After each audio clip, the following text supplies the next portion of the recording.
From 1 to 3 clients per week to now na in one day inaabot kami ng 15 clients. Hi, I'm James, a Gen Z college dropout, now a full-time artist. Did you pursue the traditional or untraditional path? Mix of both. So nag-college talaga ako for 8 years. 2 universities, same program, so architecture, so hindi ko talaga siya gusto. During my last year in college, tsaka ako nag-decide mag-open ng studio. Fast forward to now, 1 year na yung studio namin and ngayon wala pang plan bumalik sa school. How would you say yung journey mo para mag-pursue ng success outside of the traditional careers? I would say it's a leap of faith talaga.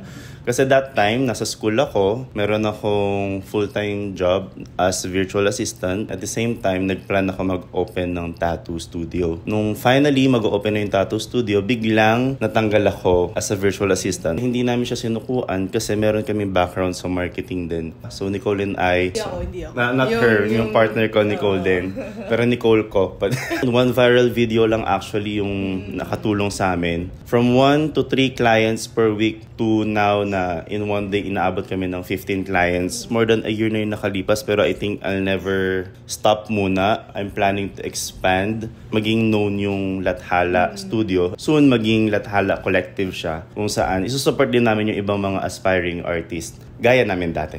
Full of challenges. Kasi yung sinasabi ko parang rock bottom na nga ng malala tapos inilalim ka pa. Talagang umabot kami sa point na napuputulan ng kuryente. Even yung nagde-deliver ng tubig, 35 pesos yung tubigan na yun pero tinataguan namin sila kasi ganun kami kawalang pera that time. Napagtagpi-tagpi naman namin siya, planning to maging big sa industry ng art. So James and I also met in an online trading community. Super interesting ng journey kasi we saw each other grow through all the stuff from studying to deciding na whether to go to school or not. Yeah.